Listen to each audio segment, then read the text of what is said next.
के पास आदि सभी जानवरों के पास भी है, लेकिन मेरे मन में राग द्वेष मोह नहीं है। इसीलिए हम वो सबसे हटकर है, बुद्ध हैं करके बताते हैं। तो उसके बाद धर्म सुनकर वो 120 वर्ष का व्यक्ति वहीं पर भगवान के चरण को चूम चूम कर हम ब्रह्मायु ब्राह्मण हमको शरण में ले लीजिए, हमको शरण में ले लीजिए करके धर्म सुनते ही अनागामी हो जाता है। तो इसीलिए हम लोग समझना चाहिए क्या चीज से पहला 6 हम बता देते हैं। पहला दर्शनानुत्तरी, जिससे दर्शन करने से उत्तम बनता है तथागत, तथागत का श्रावक। दूसरा है श्रवणानुत्तरी। हम लोग बहुत कुछ सुनते हैं दुनिया में, गाना सुनते हैं, पॉलिटिक्स का बात सुनते हैं, देश विदेश का, राज्य का, और बिल्डिंग के बारे में, खेल कूद के बारे में सुनते हैं ना। हम लोग का घमंड बढ़ा है तो उसी सुनने के कारण, दुनिया का बाकी बातों सुनने के कारण। हम लोग को ईर्ष्या बढ़ा है तो उसी चीज के कारण।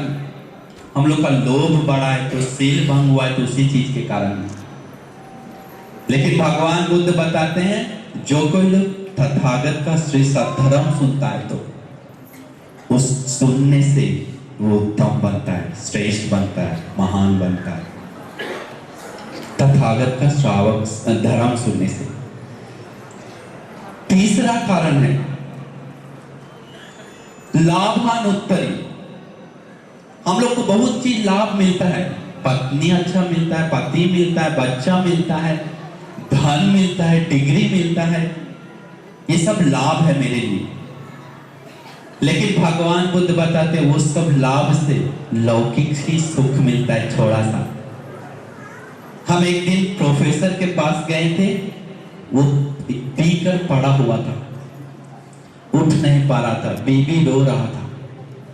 असली लाभ क्या है, श्रेष्ठ लाभ क्या है इस दुनिया में जो भगवान बुद्ध बताएं? जिस किसी को दिल में तथागत के प्रति, धर्म के प्रति, संघ के प्रति श्रद्धा है तो वो श्रद्धा लाभ बहुत बड़ा लाभ है।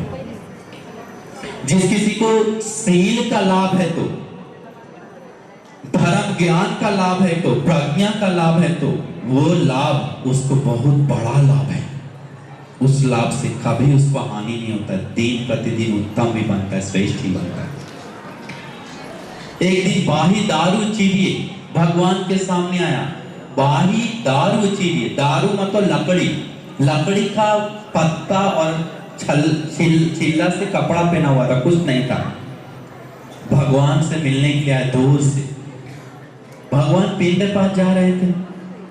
भगवान को बोला भगवान हमको धर्म बताएं, हम आपके बारे में बहुत सुने हैं। बोला अभी तथागत पीर के पास जा रहा है, बाद में सुनना।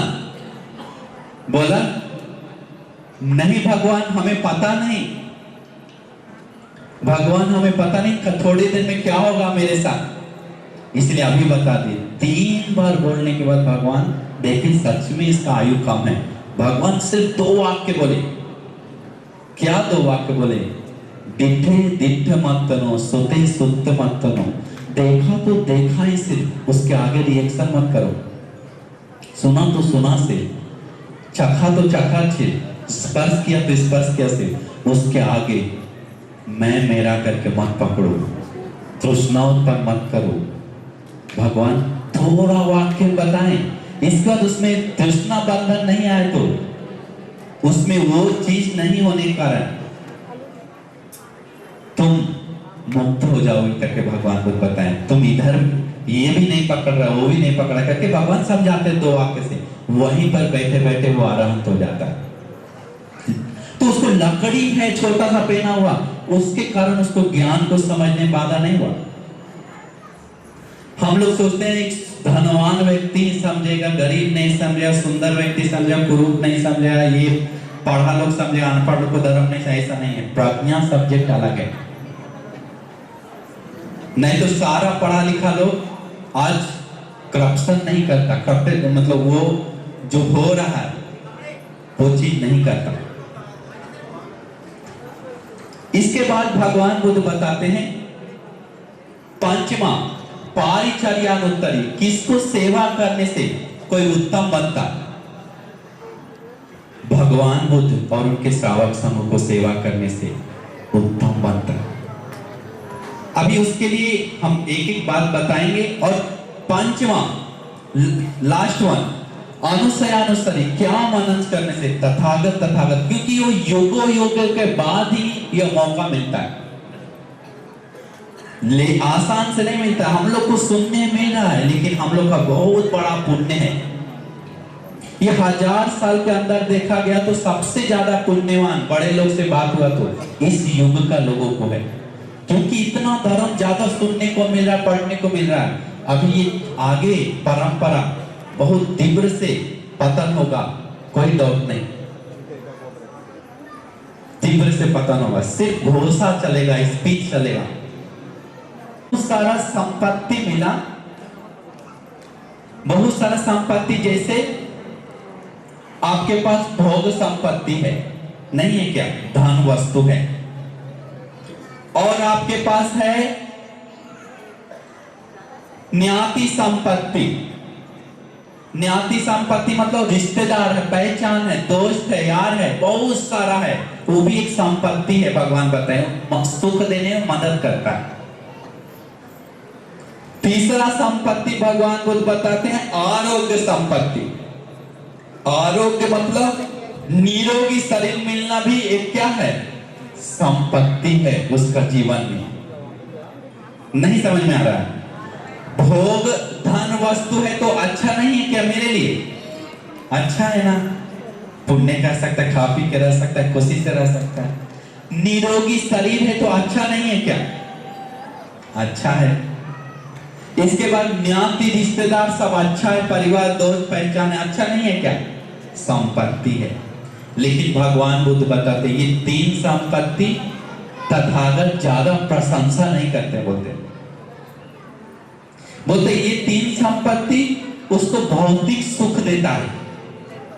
ये तीन संपत्ति इसको मरने के बाद सुगति ले जाने में मदद नहीं कर सकता है। ये तीन संपत्ति मानसिक सुख नहीं देता, आध्यात्मिक सुख नहीं देता।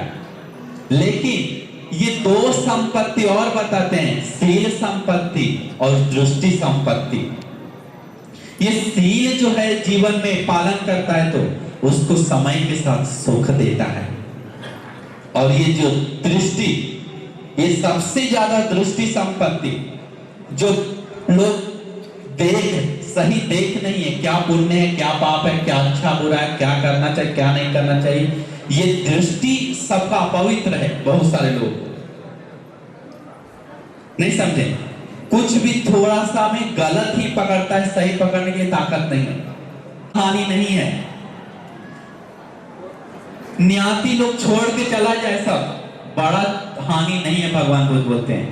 लेकिन तीसरा, शरीर रोगी भी हो जाए तब भी बड़ा हानि नहीं है। लेकिन जिस किसी को शील का हानि हो रहा है तो उसका जीवन में बड़ा हानि हो रहा है। जिस किसी को दृष्टि मिथ्या दृष्टि बन रहा है तो अंधविश्वास के पीछे जा रहा है, गलत को पकड़ रहा है, तंत्र मंत्र के पीछे जा रहा है, पाप के पीछे जा रहा है, गंदा के पीछे जा रहा है, उसका सबसे बड़ा हानि है, भगवान बुद्ध बोलते हैं।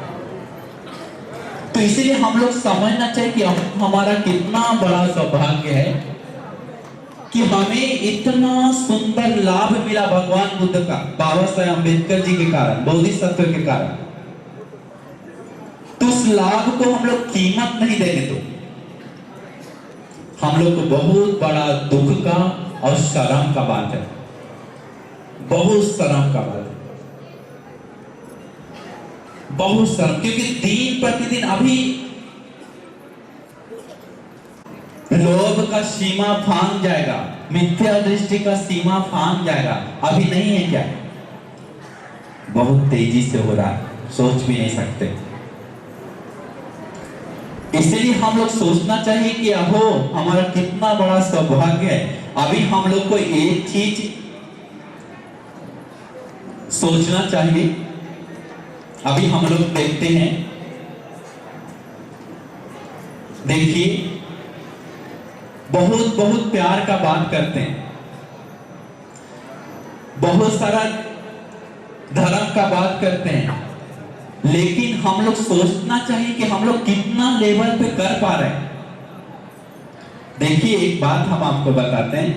अभी हम भोपाल गए थे, तो एक विहार में क्या हुआ, विहार का जो बनाया था, कुछ पैसा दिया था, वो आदमी नहीं था, प्रोग्राम किया, वो आया, तुम मेरे पीछे भी क्यों प्रोग्राम किया, गांव वाला को करके विहार लॉक कर दिया। लॉक करके बोला जो कोई खोलेगा उसका हाथ काट देंगे। देखिए, धर्म का काम करो तब भी ऐसा है। तो इसीलिए हम लोग जितना हो सके अपने को उत्तम बनाने के लिए हम लोग धर्म का श्रेष्ठ बन सकता है, वो सब चीज समझ कर करना चाहिए अपने के लिए। दुनिया को दम सब उल्टा चल रहा है अभी समाज, विस्मित होता है देखकर सुनकर, लेकिन सभी लोग ऐसा नहीं है।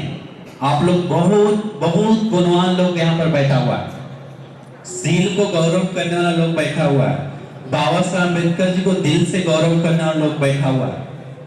ये चीज बहुत बड़ी बात है, क्योंकि समय अभी देखिए 3 परिनिर्वाण जो धातु के ऊपर विस्तार आता, अभी हम पढ़ रहे थे, हमको बहुत विस्मित लगा।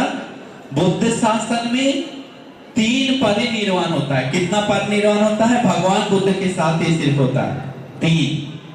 कितना? एक होता है, लोग नहीं सुना है बहुत सारे लोग ये बात को, सोपादिश परिनिर्वाण में होता है। भगवान बुद्ध जो पारमिता पूर्ण करके बोधि वृक्ष के नीचे निरंजन नदी किनारे अधिष्ठान से बैठते हैं कि हमारा खून सूख जाए, हड्डी बच जाए, हम बुद्ध बने, नहीं उठेंगे करके, और उस पुण्य बल से बुद्ध बन जाते हैं, क्लेशों पे विजय पाते हैं, राग देशों को नष्ट कर लेते हैं। वो पहला परिनिर्वाण हुआ, उसको तक क्लेश परिनिर्वाण।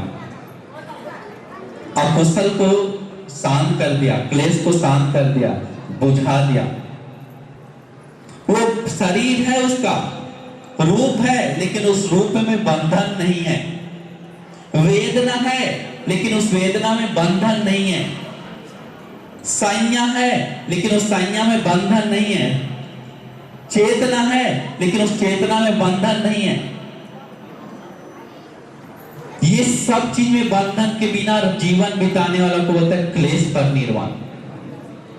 दूसरा परिनिर्वाण होता है भगवान बुद्ध का, उसको बोलता है जो पूरे 45 वर्ष भगवान को धर्म देशना देकर कुशीनगर में उपवर्तन साल उद्यान में 2 साल वृक्ष के बीच में उत्तर दिशा में सिर रखकर लेटकर जो शरीर को त्याग कर छोड़ देते हैं, उसको बोलता है अनुपाधि शेष परिनिर्वाण। शरीर को शेष बिना छोड़कर पूरी तरह से परिनिर्वाण पाता है। दिया बुझना जैसा, जैसे दिया है बन बोलता है धातु परिनिर्वाण, जिसको क्या बोलते हैं? धातु परिनिर्वाण। तो धातु परिनिर्वाण वो कब होगा? वो होगा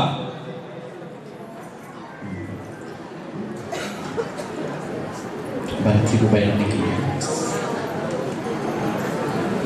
ठीक है सर, जीवन साधु साधु साधु। मी सभा प्रश्नाला विनंती करेन, समता सैनिकची या ठिकाणी सलामी होणार आहे, कृपया आपण थोडं जागा या ठिकाणी करायची आहे। मन नाली जैसा गमक रहा है, नहीं क्या? ऐसा है भगवान बुद्ध के सामने पूरा गंदा, लेकिन झूठ मूठ का जाकर हाथ जोड़ के वादा। किस तरह से गौरव ऐसे होता है? पूछेंगे तो बुद्ध वंदना करने के समय नहीं है, लेकिन फोन चलाने के लिए, इंस्टाग्राम चलाने के लिए पूरा समय है, रात में यूट्यूब चलाने के लिए समय है। ये झूठ है, ये मायाकारी मन में फंसने के कारण होता है। समय निकालना पड़ता है उसके।